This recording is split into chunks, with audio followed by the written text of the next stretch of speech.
Hi, I'm Amanda. I'm 56, I live in Kesgrave and I work at Westbridge Academy in London Road, Ipswich. I joined the Radwell Trust in 2016, having worked in mainstream schools for about 15 years. I was becoming very stressed at work. I was being given extra workload, extra subjects, had no time to myself during the day, didn't even get a lunch break. I was on duty at lunchtime and it all got too much. And there was one particular day where we were all sat in briefing in the morning. I couldn't do it. I'd reached my limit and I was very angry. And I ended up walking out of the briefing and walking out of the school. And I went straight to my GP, told him what was going on. This had been building up for months. I then had a few months off from work with stress and anxiety due to my workload. And on my return to work, it was decided that I would move across to Westbridge Academy. I'm Tim, I'm 31, I live in Ipswich and I work for CYM as a chaplain at Westbridge Academy as part of the Radwell Trust. So as a chaplain I work at Westbridge, which is a pupil referral unit, so kids that have probably been permanently excluded from a few schools around Ipswich and the surrounding area. I see my job as just someone who can go and love the kids, which is something that they may not have had as a constant in their life. I think I began to chat to Tim after I'd been at Westbridge probably about 6 months, and we worked alongside in the rooms next to each other.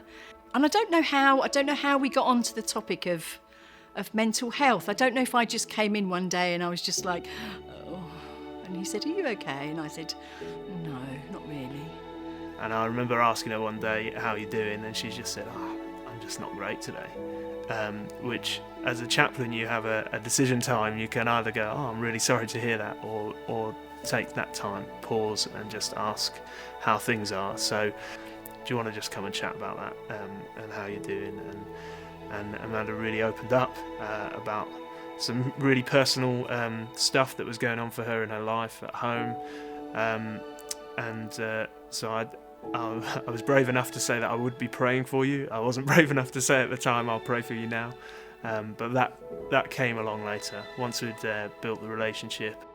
Tim offered to pray for me on quite a few occasions, and he asked if he could ask some of his friends to pray for me, and I said, yes, why not? And over those coming weeks, things did change at home, and I thought, maybe there is something in this. Tim sent out an email to all the Radwell Trust staff about 4 or 5 months ago and asked if we would like to know a bit more about the Alpha course. And he had a few replies and I thought, I'm going to join, I'm going to go and see what this is about.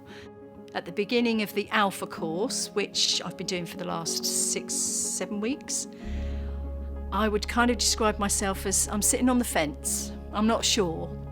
I'm not sure if there's somebody there. And I'm not sure whether I want to leap off the fence to go that way or stay where I am. But in more recent months, I'm finding that I'm kind of dangling my feet over the fence, and I think I'm almost ready to jump. Almost. And I never thought I'd say that. Yeah, just hearing the stories from her that God is just doing things in her life that probably seemed like coincidences at the time, but has been brilliant now that we're doing Alpha, that those coincidences seem to be appearing more and more often, and it seems like God's really, really starting to speak.